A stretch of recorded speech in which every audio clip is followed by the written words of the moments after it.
एक भक्त थे रामदास जी।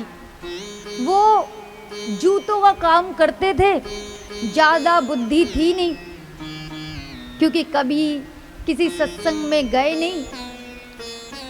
तो एक बार क्या हुआ कि जहां वो अपने जूतों की सिलाई का काम करते थे, वहीं सामने कथा पंडाल लग गए। अब उनका क्या था कि उन्होंने सोचा कि चलो अच्छा ही है, यहाँ मेरा काम भी होता रहेगा और यहाँ बैठकर मैं कथा भी सुनता रहूंगा। सभी इतनी बहुत लोगों की भीड़ थी, बहुत भव्य कथा थी।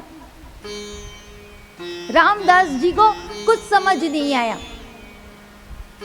वो चर्बी का काम करते थे, चप्पलों के कार्यों में कभी कभार चर्बी भी लगाई जाती है।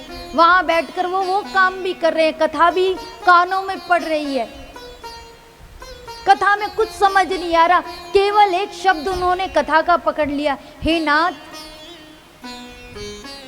मैं जैसा तैसा जैसा भी हूं मैं आपका हूं, भला हूं बुरा हूं कैसा भी हूं, हे नाथ मैं आपका हूं।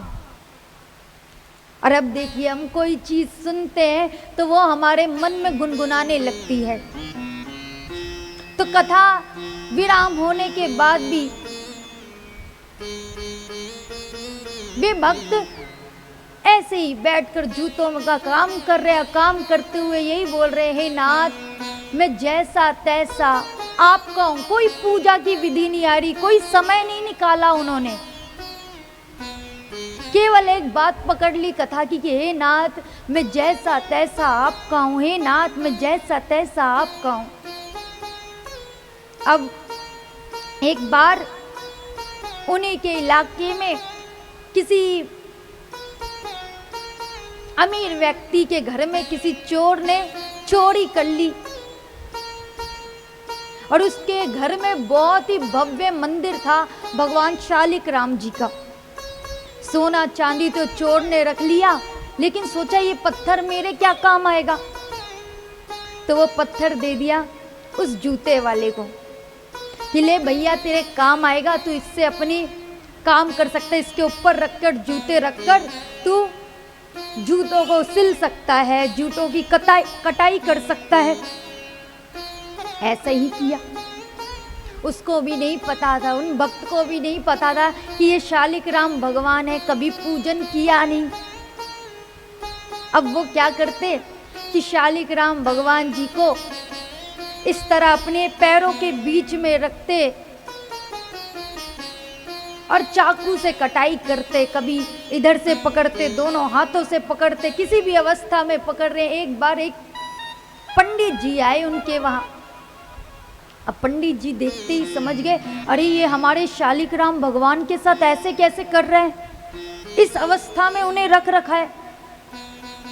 अब पंडित जी ने सोचा यदि इन्हें समझाएंगे तो समय लग जाएगा।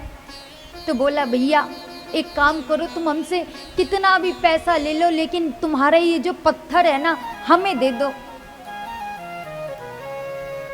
अब वो रामदास जी बोले, भैया देखो हमें इस पत्थर का कोई पैसा नहीं चाहिए, हम तो उतना ही कमाते हैं जितनी मेहनत से हमारी कमाई हो जाए, ज़्यादा की इच्छा रखते नहीं है।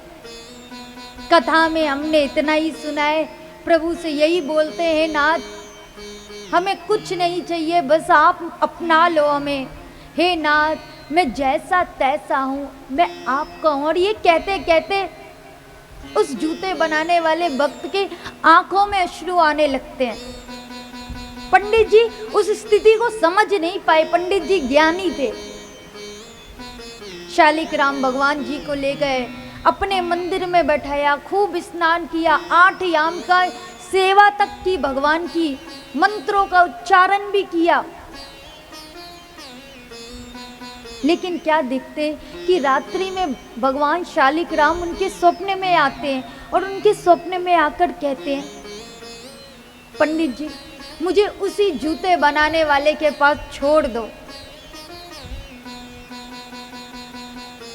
पंडित जी पूछते, प्रभु अरे मैं तो आपकी इतनी सेवा करता हूँ, वेदों के मंत्रों के द्वारा आपकी स्तुति करता हूँ, सारे नियमों का पालन करता हूँ, आपकी इतनी भक्ति करो, और फिर भी आप उस जूते वाले के पास जाना चाहते जिसको पता भी नहीं है आप कौन हो, जो आपको अपने पैरों के बीच में रखता है।